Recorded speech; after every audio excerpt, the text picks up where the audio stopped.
One quick note before we start. Only in America, the Van Dyke Parks Veronica Valerio EP that we were giving away, that drawing is still going on. If you want to enter, go to our website, rockandrollgradschool.com, sign up for our newsletter, and you're entered. Now, here's the show.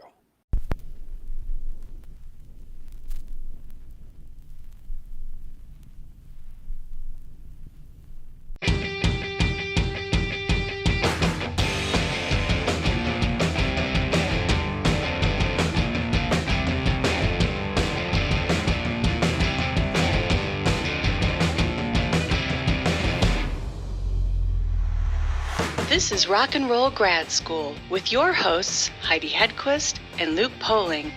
They came from somewhere back in your long ago. Hello, kiddies. We're going to have a good time together. Okay, there we go. Perfect. I just want to sing Quinn the Eskimo. I'm okay with that. Mm-hmm. Why? Any reason in particular, or just because? Like the mighty Quinn. Right. Oh, because of our guest. Yeah. Okay, I'm an idiot. Yes. Okay, sorry. Aren't we talking about our guests? We are, and I don't know. I'm sorry. I am back now. It's fine. Yes. So this week we've got Quinn Sullivan. Yeah.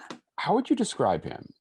Like, I feel like singer-songwriter sort of does a disservice to his guitar skills, but he even says in the interview, like, don't call me a blues musician. I mean, he doesn't say that, but like, it's very much, I got the feeling like, well, yeah, there's some blues, but I'm trying to get beyond that.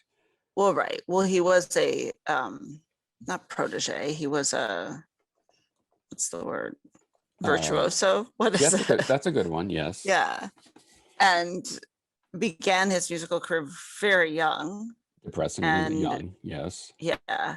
And worked with B.B. King, was on every talk show known to man, and was trotted out to show his incredible skills, which he had from a very young age. And unlike a lot of child stars, for lack of a better term, he has not thrown those talents by the wayside. He's just expanded them and moved into other arenas of music, and is now killing it on his own. Yeah, it's so, I mean, here his bio on his website mentions his sort of they refer to Buddy Guy as his mentor. So but he's also played with Carlos Santana, which seems intimidating. And then they list BB King, Eric Clapton, I think. And then they list all of his TV show appearances. He was on Ellen. He's been on Oprah. Well, I was going to say, like, really, you just need to say Oprah, and everyone. I feel like the rest of them, it's just like, well, if you can hang with her, you're good. True.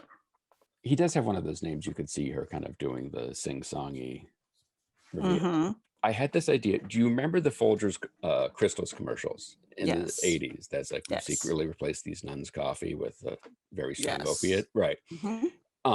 So what if the show, it's like 6 contestants and they're dropped in by helicopter somewhere. And I don't mean like the forest, like city or whatever. And, episode 1, they are in Pamplona. They are flown in. A host says to them at the beginning, we've secretly replaced one of the bowls with Geddy Lee from Rush. Go find him. And that's the show. It's called Where's Ged? I love this show. Yeah. And I think there's all these different things we could either get him to do or do, but it's always like, obviously, he can't just be in a corner playing fretless bass. He has to be doing something that is out of character for him. So, if anyone's listening, I think we could say we would like to develop this more, but yeah, I think we should. This is better than Battle of the Network Stars. I think so. Although I feel like this show would probably give away less robes. I know, but we'd have robes. We would have robes. Yes, definitely.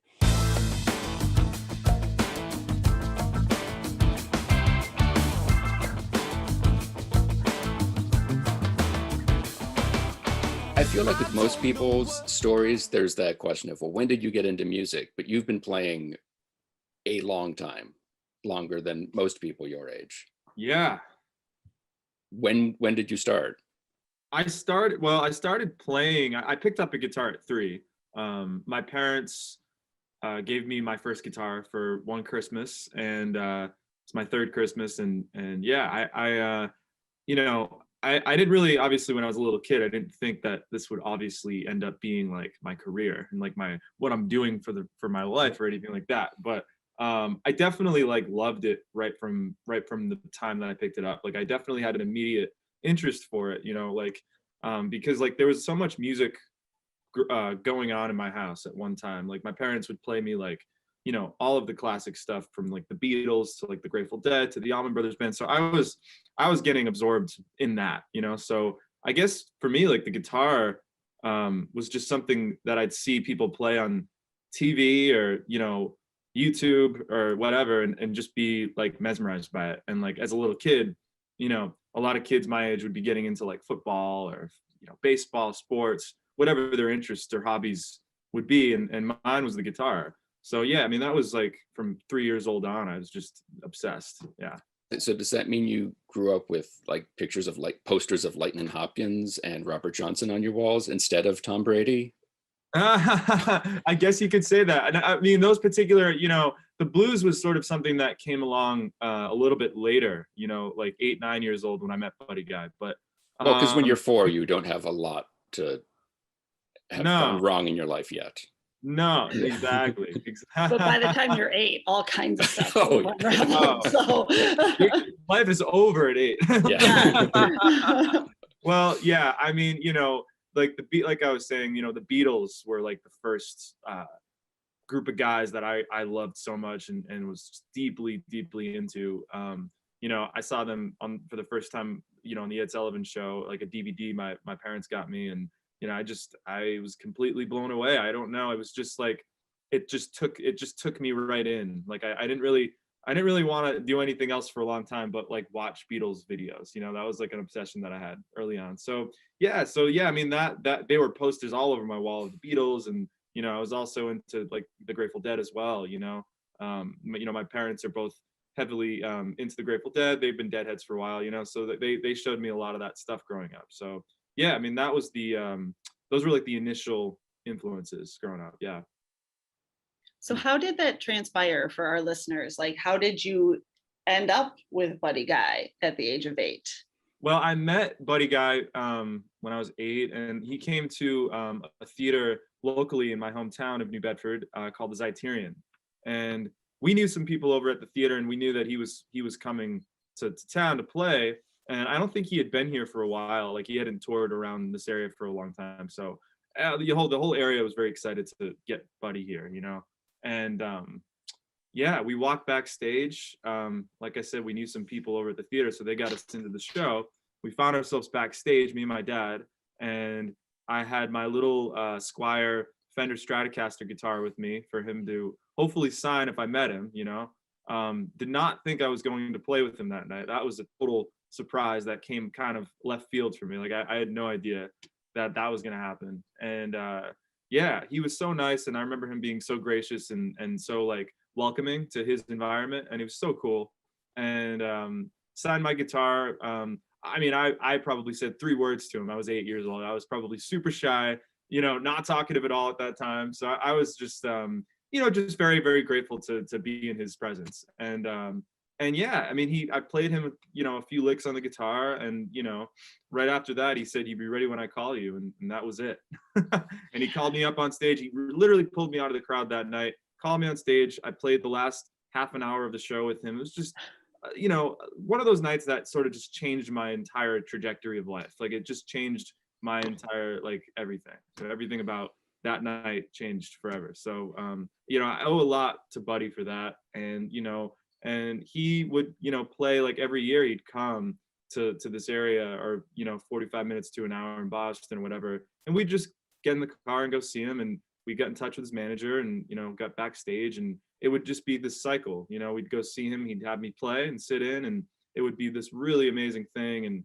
And that turned into him then saying, hey, do you want to open some shows for me? I really love the way you play, and I really want to, continue this in a bigger way, So that turned into that, and I started to open shows for him around the world, essentially. I mean, we started small, small summers and stuff, and then that turned into, a couple weeks during school year, I would just go out of school real quick and get my work done and stuff, and go do the buddy guy thing. And it was just a whirlwind for like 10 years of my life, so it was just really cool.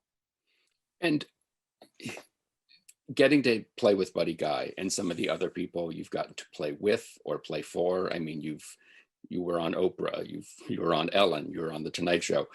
Yeah, all of that is great and wonderful, but there comes a certain point where you kind of go from that, maybe it wasn't a thing at the time, but like kind of the YouTube celebrity, where like, isn't it cute that this kid can do this thing, to you actually have to start, making music and kind of delivering in a way that takes you to that next level.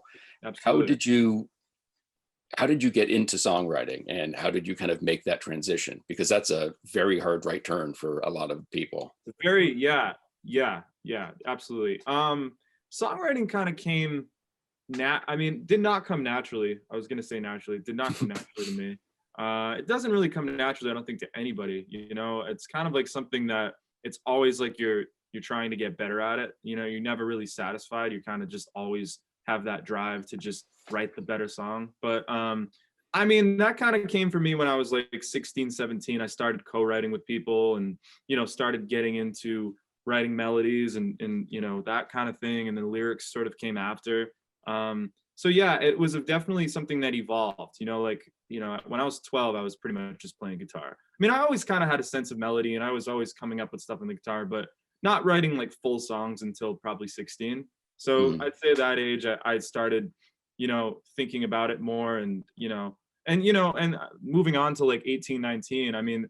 Those were kind of the years where it was like I was no longer a kid, I was becoming an adult, so you no longer have that kid guitar prodigy thing, that label that everybody called me, So you have to navigate your way through it and figure out how you're going to kind of turn this into a real career. You know what I mean? Because like it only, the child thing works for a while, and then it definitely just kind of rubs off, and you're just like, you blend in with all the rest of the musicians trying to make it in the music industry. So it definitely was a bit of an adjustment for me. But once I started to make this new album, I kind of was able to adjust to it, and get more heavily into the writing and stuff like that. So that's got to be difficult. Like, was that a long process for you to sort of find your voice and sort of your personality? Like you said, you could play well, you could find melodies on the guitar, but then making that extra step, that must have been a hard time to kind of realize, oh, this trick isn't working anymore, I need something else. Oh, absolutely. Yeah. It definitely took a long time. It took a long time of talking to various people about it, other songwriters, writing with other people, and being around other musicians and stuff.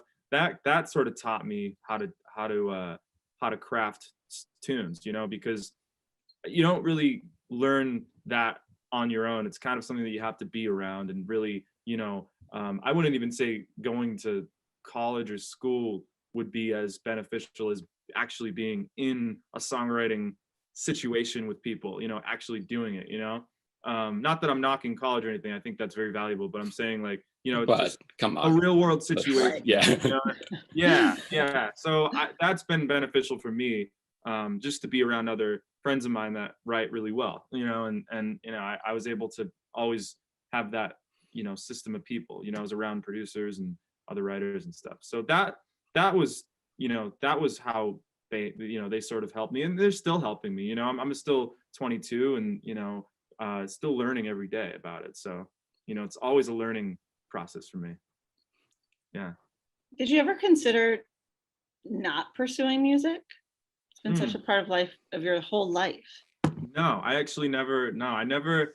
Some people ask me that, like, oh, what would you be doing if you weren't doing music? And I got to say, I don't think I would be doing anything else but music. I can't think of anything else, it's just always something that I loved to do, and never really had another, like most people say, oh, you have to have something to fall back on, you know. And I don't know, it's just I always just did it, you know. It was always something I did. So it was like that was what I was going to be doing. I knew very young, luckily, that I wanted to do this for as long as I can.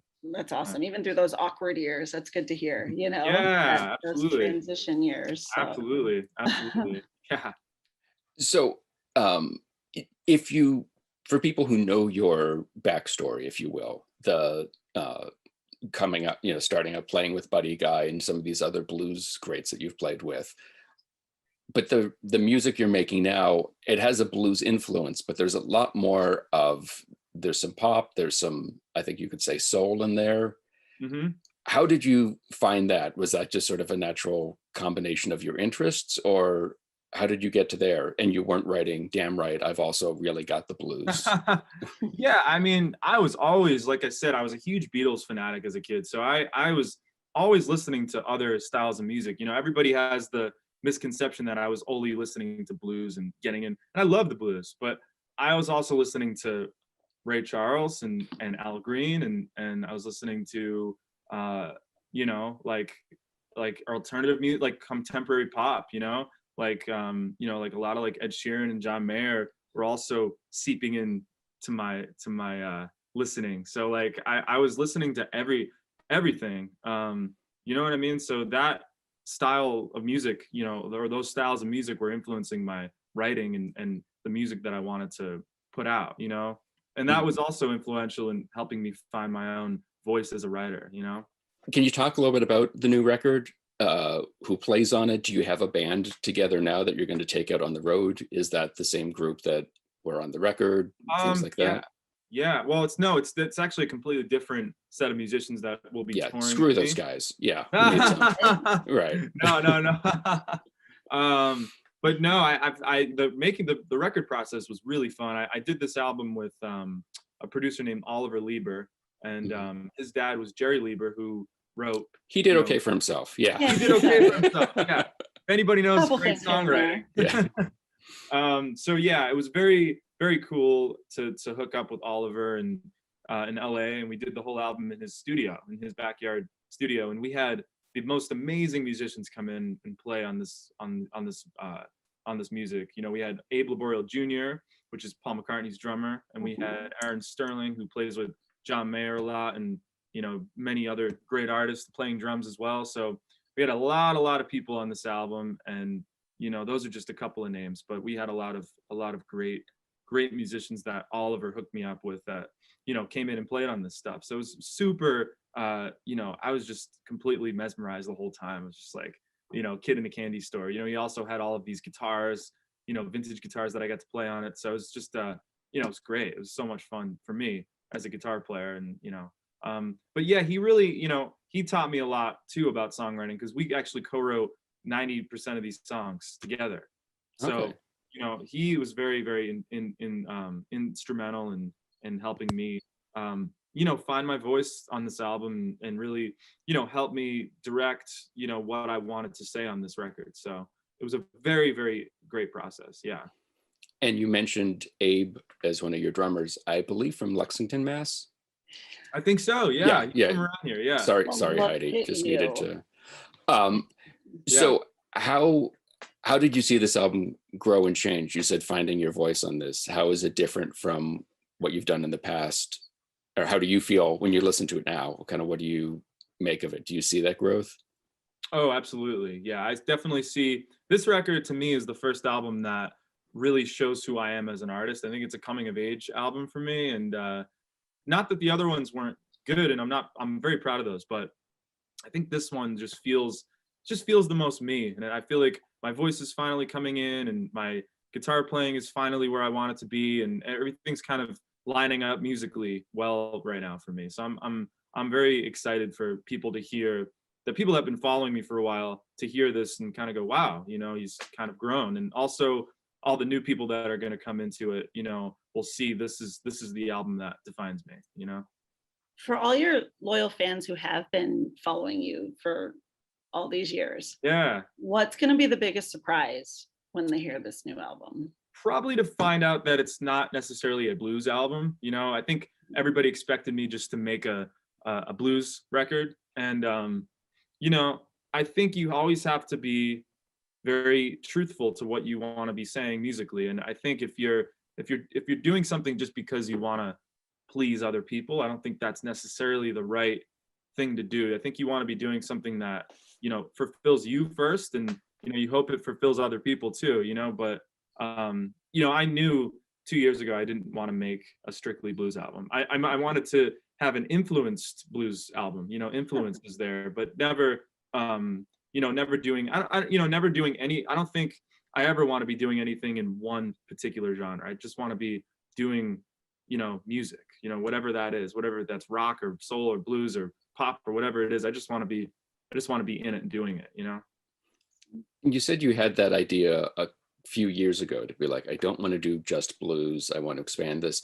Is that how long you've been working on these songs, or did they come together quickly when you were writing the record, or when you were recording the record? The record was 2-year process. Yeah, it was definitely the longest time I've ever taken making an album. And these songs, you know, some of them came together very quickly, others didn't. You know, others took a while. You know, like a song like In a World Without You took an hour to write, you know, but then a song like Jessica took a week to write, you know. So, you know, it's like it was all different, you know what I mean? It was all a different kind of process. Yeah. It's one of those things where it's like it took an hour to write, but it took you, you know, several years or months to get to that point where you had that hour to just be able to turn that out. Exactly. Absolutely. Mm-hmm. So what response have you gotten to the record? Have you heard back from fans? I know there's a couple singles out, and how eager are you to kind of release this to the world? Oh, I'm so eager. I'm so eager. Yeah. You know, some artists, I see interviews with them and they're like, oh, I'm so scared to put this out. You know, I'm so like, you know, I wonder what people are going to think, but I'm just excited. You know, I think we live in a world now where we kind of need music, you know, especially with these times that we've been going through.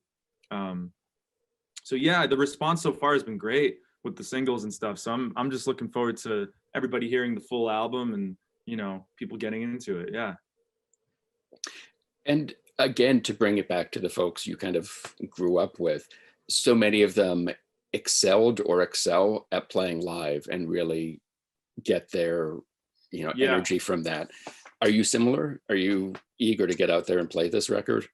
Yeah. I'm a live guy, you know. I love the studio and I love the recording process, but I think my favorite songs and favorite artists, I've always been able to play songs of theirs live like even better than the album. You know what I mean? It's just and you have a crowd response, and it's just a whole atmosphere, you know. So I love being able to play live, and, you know, yeah, I'm looking forward to playing this album live for sure. I think, you know, I want to stretch out on some of these songs and, you know, create some jams around these tunes, you know. So yeah, I'm definitely ready for it. Yeah.